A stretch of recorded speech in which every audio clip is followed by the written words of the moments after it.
തിരിച്ചറിഞ്ഞ് ശക്തമായി പ്രതികരിക്കും. പക്ഷേ കേരളത്തിൽ ഒരു സാധ്യത അത് BJP കാണുന്നുണ്ട്. ആ സാധ്യത എന്ന് പറയുന്നത് വിട്ടുവീഴ്ചയുടെ സാധ്യതയല്ല എന്ന് ഇപ്പോൾ ശങ്കുട്ടി ദാസ് വളരെ വ്യക്തമായി പറഞ്ഞു കഴിഞ്ഞു. സഹകരിക്കാവുന്ന മേഖലകളുണ്ട്. അതായത് ഹൈന്ദവരും ക്രിസ്ത്യാനികളും ഒരുപോലെ അനുഭവിക്കുന്ന എന്തോ ഒരു വലിയ പ്രശ്നമുണ്ടെന്നാണ് അദ്ദേഹം പറയുന്നത്. അത് ഏത് രൂപത്തിലാണ് അത് അവതരിപ്പിക്കുന്നതെന്നും ഏത് തരത്തിലാണ് അത് ഐക്യപ്പെടാൻ ഉപയോഗിച്ചതെന്നും നമ്മുടെ മുന്നിൽ ചില കാര്യങ്ങളുണ്ടല്ലോ. അല്ല, എനിക്ക് ഈ വിഷയത്തിൽ ശങ്കുട്ടിദാസിനോടും BJP നേതൃത്വത്തിനോടും പറയാനുള്ളത്, ഇവിടുത്തെ ക്രൈസ്തവ സമൂഹം എന്നുള്ളത് ഒരു പൊട്ടന്മാരോ അല്ലെങ്കിൽ മന്ദബുദ്ധികളോ ഒന്നുമല്ല. അവർ ഈ സമൂഹത്തിൽ നടക്കുന്ന കാര്യങ്ങൾ കാണുന്നുണ്ട്.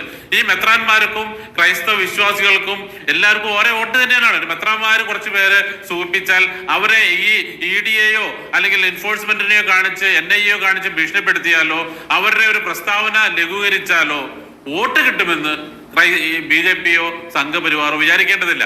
എനിക്ക് മറ്റൊരു കാര്യം കൂടിയാണ് പറയാനുള്ളത്. നോർത്ത് ഇന്ത്യയിൽ കാലഘട്ടം ആവശ്യപ്പെടുന്ന മാറ്റങ്ങൾ BJPയും സംഘപരിവാറും കൊണ്ടുവന്നു എന്ന തരത്തിലാണ് ശങ്കുട്ടി പറയുന്നത്. കാലഘട്ടം ആവശ്യപ്പെടുന്ന മാറ്റം എന്താണ്? ഇവിടുത്തെ മറ്റ് മതസ്ഥർക്ക് അവർ ആഗ്രഹിക്കുന്ന വസ്ത്രം ധരിക്കാൻ പാടില്ല, അവർ ആഗ്രഹിക്കുന്ന ഭക്ഷണം കഴിക്കാൻ പാടില്ല, അവർ ആഗ്രഹിക്കുന്ന ജീവിത രീതി തെരഞ്ഞെടുക്കാൻ വയ്യ. ഇത് പറയാൻ നിങ്ങളെ ആരാണ് ചുമതലപ്പെടുത്തിയത്? നിങ്ങൾ ആരാണ് നിയമം കയ്യിലെടുക്കാൻ? ഈ ബജരംഗ് തള്ളാണോ ഇവിടുത്തെ നിയമം തീരുമാനിക്കുന്നത്? അത് എന്തുകൊണ്ടാണ് ഇവർ തിരിച്ചറിയാതെ പോകുന്നത്? അതിന് എന്തുകൊണ്ടാണ് ഭരണകൂടം അവർക്ക് ഒത്താശ നൽകുന്നത്? ഇതാണ് എനിക്ക് ചോദിക്കാനുള്ളത്.